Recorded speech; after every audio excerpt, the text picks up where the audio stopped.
Hey there, fellow founders. Are you looking to unlock the secrets behind rapid business growth?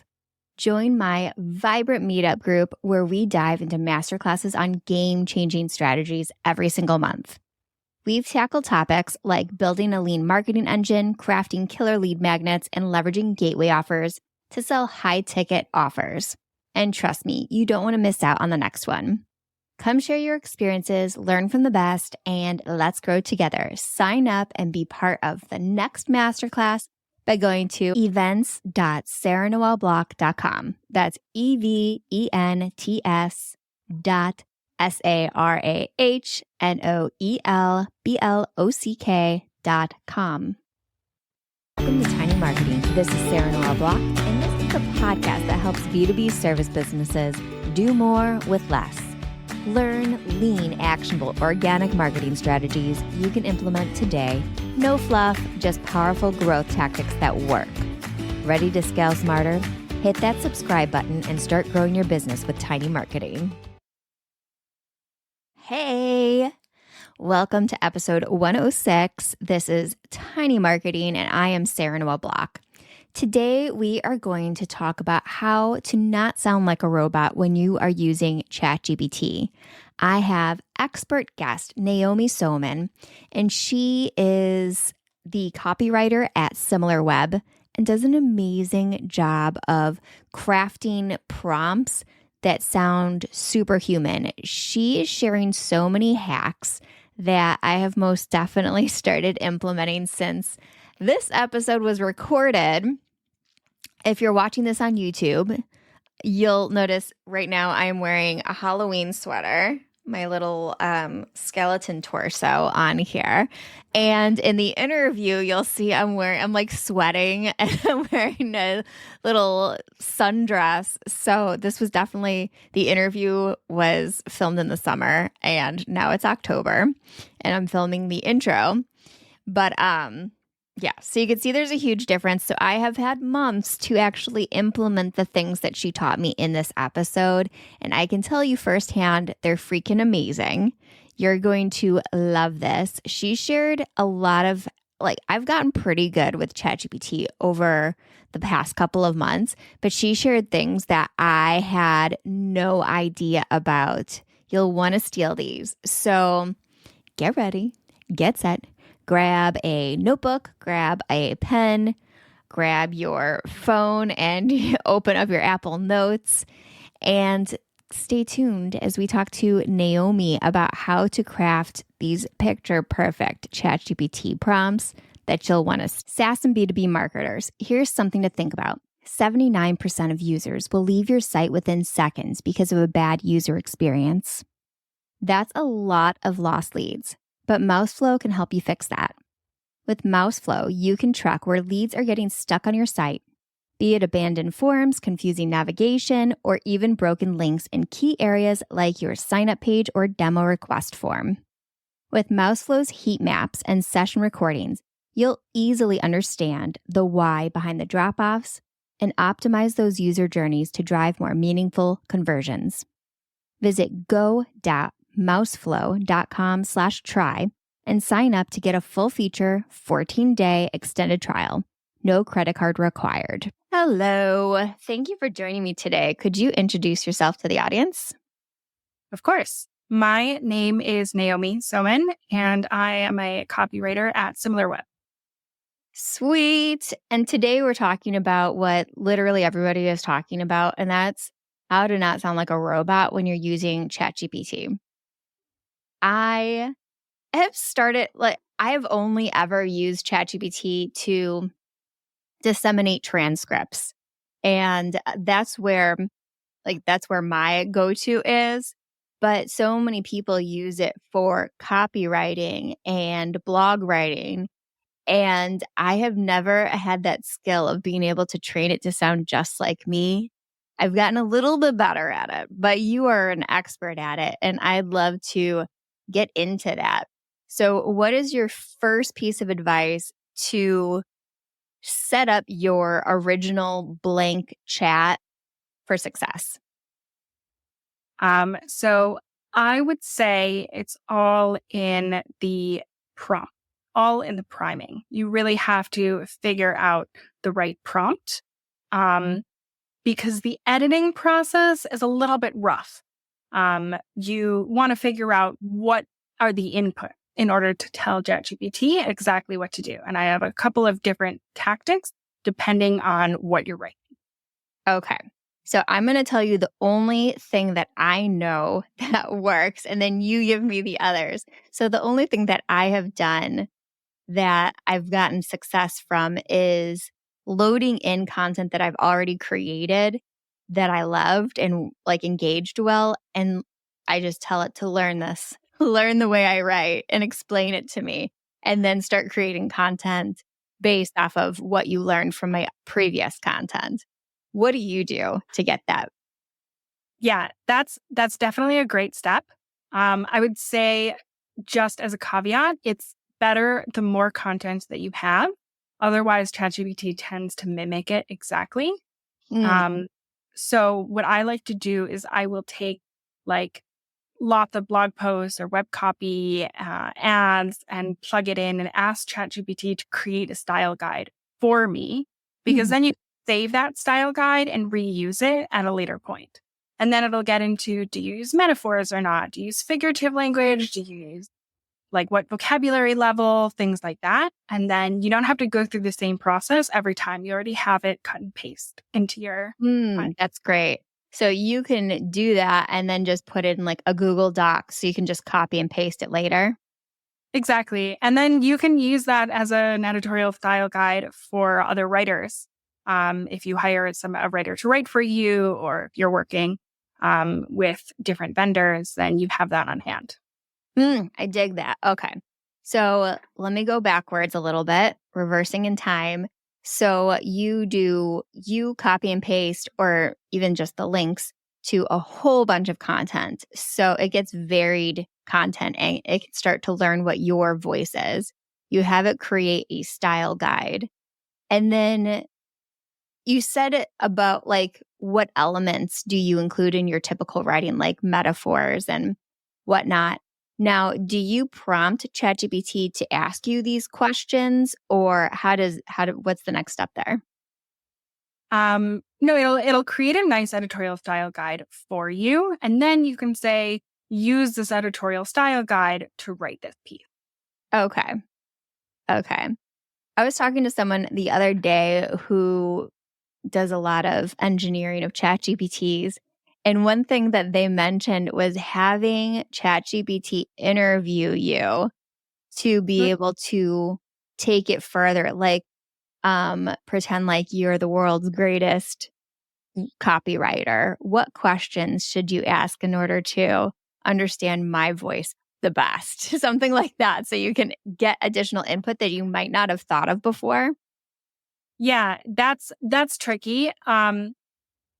It the problem is, if you ask questions, sometimes, like if you're not speaking candidly, then it won't be your authentic voice. So a lot of times what I prefer to do is I'll go to like a transcript. It depends on what kind of company you're writing for. If you're Mhm. writing for an individual versus a large company. But either way, sometimes if you have a call recorded, whether you are a salesperson at a company or you are writing for your own business, if you have your speech recorded either in a call or in an interview, taking that transcript and uploading it can sometimes be a lot more helpful, because it's a little bit more natural than if you were to just respond. Because if you're responding to specific questions, especially if you're writing, you may write in a way that sounds a little bit more formal or a little bit more humorous or a little bit different than how you sound naturally. And you do want your voice to sound like you candidly. That makes so much sense. Yeah. So the recommended next step would be to upload transcripts of maybe sales calls you've had, or webinars you've put on, podcasts that you've done like a solo episode on, because it is the natural way you speak and it'll be able to capture it better. It's probably more insightful than you trying to describe what you think your voice is because It might be completely different than what you realize. Yeah. And then if you want to take that a step further, what you can do is actually record it's oftentimes the same transcript, but you can take the voice of your customers. Because if you're writing to Bird, a lot of times you want to use your personality, but you want to take the words of your client. Oh, So brilliant. yeah, if they have like different names for things, I see this in a lot of companies that the company will call it one thing, but the clients have sort of a different name for it. Yeah. So I you can see take that a that lot. phrasing right from the call. Yeah, that is really, really smart. So taking your sales calls and asking for ChatGPT to find the vernacular that your customers are using. I love that because that really, like, there is a huge difference in the way we talk about the things and the way our customer does, who isn't an expert in that thing, but that's what they're searching on Google. Yeah. And so what I do for writing ads, because I write dozens and dozens of ads, is I have a swipe file of lots of different taglines that have worked for me in the past. And then I have some that I've taken from books or webinars or different influencers that I follow.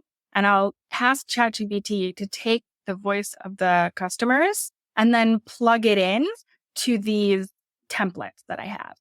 And so I can say, okay, come up with 50 headlines using this client testimonial or this client's transcript and these templates that I've provided you.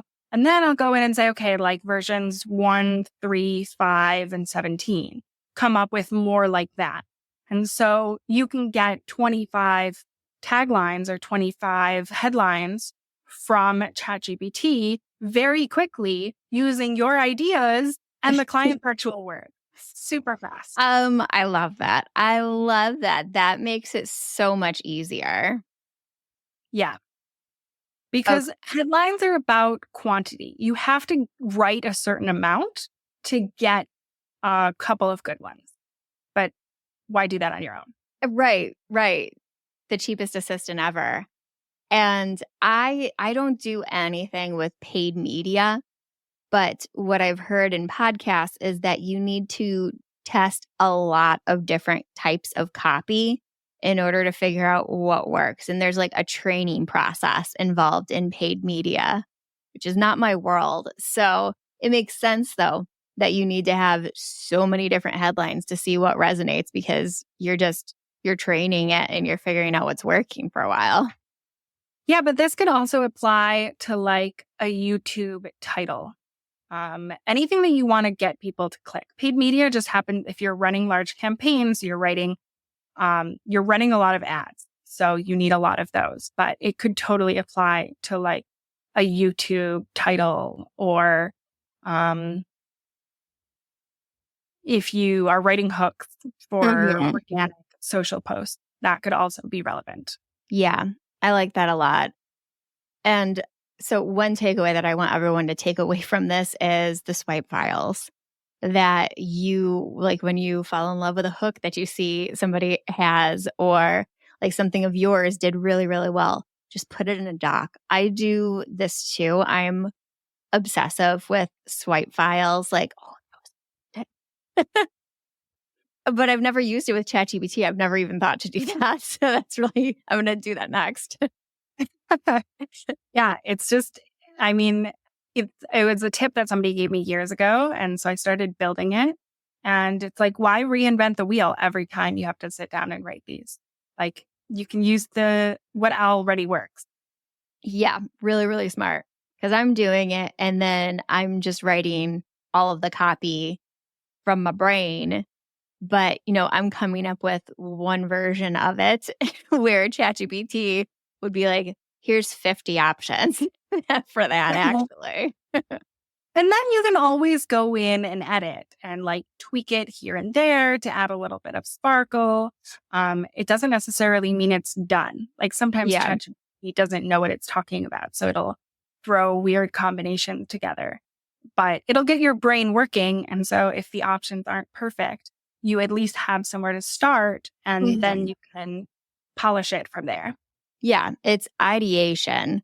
And then you can clean it up later and you have so many more options.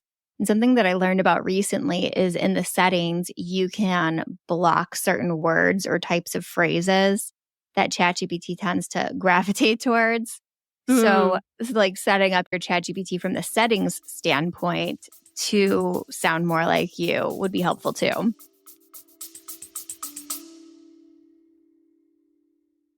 Hey there, amazing founders. Ready to take your business to the next level?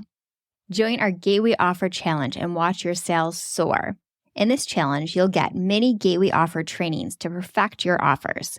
Learn how to structure your documentation so it sells for you. Create buzz around your offer and identify eager clients with our sales training.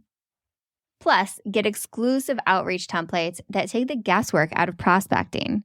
And because selling should be fun, we've gamified this challenge. Who can sell the most gateway offers? And let's not forget, you'll also learn how to effortlessly upsell to your signature offer. Ready to level up? Join the Gateway Offer Challenge today. Your business will thank you. Go to challenge.sarahnoelblock.com. That is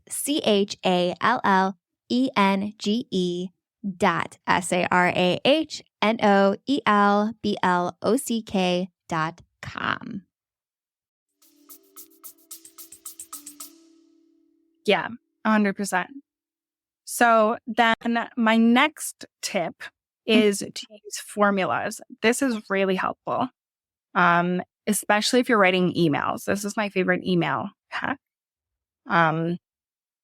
If you can tell ChatGPT to use a copywriting formula. So something like problem, agitation, solution, which is a very well-known standard formula. It'll work in 99% of cases. You can even prime it. You can ask it, what is problem, agitation, solution? And it'll give you a description. And then you can say, write an email, give it a brief, tell it what the email is about. Make sure to use problem, agitation, solution. And then you can tweak it a little bit, say, make sure to be very specific in the intro or use sensory details or whatever it is that you want to add to the original copy. But just telling it to use problem, agitation, solution will get you like 60 to 70% of the way there. Yeah, that's really smart. So let's say you're selling a program and you want to come up with you have to send a lot of emails when you're doing that. And you need to come up with some ideas. You could essentially do exactly what you said and add like the sales page link. So ChatGPT can read it and understand what the program is about and then pull relevant information in. Mm-hmm. Yeah. Or you can also pull in some client calls or client testimonials, especially in the problem section. If you want to get a great hook, Mhm. starting off with, if you're still dealing with, and then insert an example that one of your customers actually mentioned to you. That could be Yeah. a great hook. Yeah, that's really smart. So create like a really robust prompt on top of asking for the specific formula that includes like, these are the challenges that my clients are going through. This is what they're aware of. These are the problems that they don't yet realize are the actual problems. And you can give as much detail as you know that's available in your brain before it starts writing the emails, because then it can pull those details in where it might be a jumbled mess in your brain, but it'll be able to pull it into that formula for you. Exactly. And you can even have it come up with these examples. Now, hopefully you have enough examples if you have been working in this business a while. But sometimes I work with companies that um, either they don't have a lot of examples, or it's a very technical product, or it's hard for them to give me a lot of um, to give me a lot to work with. They have like the general pain points, but there's not a lot of meat there. Yeah. And so sometimes what I'll do is I will say, okay, walk me through the day in the life of this user. So for example, I was working with a a tech company that offers an AI solution to healthcare groups, meaning they run the organization that physicians are a part of. So more of the admin side, which is a very niche market. And there's not a lot of information about these kinds of people. And so you can say, okay, walk me through the day in the life of this person and be very specific, give examples, give details. And then you can say, you want to make sure, verify that all of that information is accurate. And then you can say, okay, here's an example of somebody I'm working with or somebody I'm writing for. Write the email to them. And so it already plugs that into its brain. And you have those details, even though you may not have access to them, or you may not be able to interview these people. You may not be able to listen to sales calls from these people, whenever it may be. You still have that storytelling framework from which to work. Yeah. So that's part of the priming part of ChatGPT is just having them. I always talk about ChatGPT like it's a person. Understand the lifestyle of the person that you're writing for before they start writing. Yeah. So it still works, even if you don't have transcripts, if you don't have calls, if you don't have a ton of information about what their day-to-day looked like. Mm-hmm. You can use ChatGPT to generate an example of what it may look like, and it does a pretty good job of it. Okay. Are there any other tips that our listeners should know when they are I feel like this has been all about the priming, and that's where the work is setting up your ChatGPT for success. Is there anything else that they should know before we talk about your swipe files that you have? Yes. So my last tip is with case studies. If you're writing a case study, even if it's a sort of a short one embedded in like a blog or something, if you tell ChatGPT to act like a reporter, Mm-hmm. and you tell it to prioritize accuracy, then it will come up with very, very good case studies. You can even use these in like proposals and sales enablement materials. Super, super useful. It does it really quickly and gets it on the nose. And it'll quote people almost like a reporter would for a newspaper. So how do you use this with your actual customer information? How do you connect those two things? Well, if you have transcript, if you interviewed a client, or if you have any sales calls, transcripts, you want to make sure that you delete any personally identifying information. That's really important. But beyond that, you can take this discovery call that I just had.